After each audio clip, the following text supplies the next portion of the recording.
Hello दोस्तों, आज मैं आप लोगों को हाथी और बकरी की कहानी सुनाने जा रही हूँ।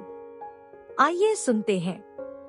एक जंगल में एक हाथी और एक बकरी रहते थे। दोनों बहुत पक्के दोस्त थे। दोनों साथ में मिलकर हर दिन खाने की तलाश करते और साथ में ही खाते थे। एक दिन दोनों खाने की तलाश में अपने जंगल से बहुत दूर निकल गए। वहाँ उन्हें एक तालाब दिखाई दिया। उसी तालाब के किनारे एक बेर का पेड़ था। बेर का पेड़ देखकर हाथी और बकरी बहुत खुश हुए।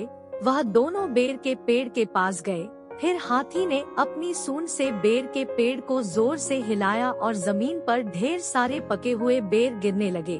बकरी जल्दी जल्दी गिरे हुए बेरों को इकट्ठा करने लगी।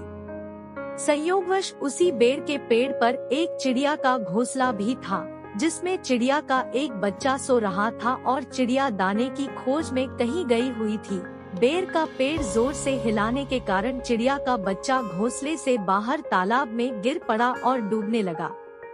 चिड़िया के बच्चे को डूबता हुआ देखकर उसे बचाने के लिए बकरी तालाब में कूद गई, लेकिन बकरी को तैरना नहीं आता था। इस वजह से वह भी तालाब में डूबने लगी।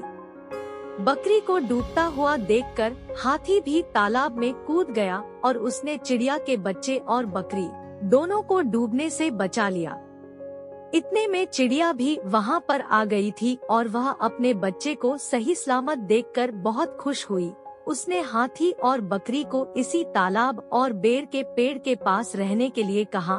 तब से हाथी और बकरी भी चिड़िया के साथ उस बेर के पेड़ के नीचे रहने लगे। कुछ ही दिनों में चिड़िया का बच्चा बड़ा हो गया। चिड़िया अपने बच्चे के साथ जंगल में घूमकर आती थी और हाथी और बकरी को जंगल में किस पेड़ पर फल लगे हैं इसकी जानकारी देती थी। इस तरह हाथी, बकरी और चिड़िया मजे में रहते और खाते पीते थे।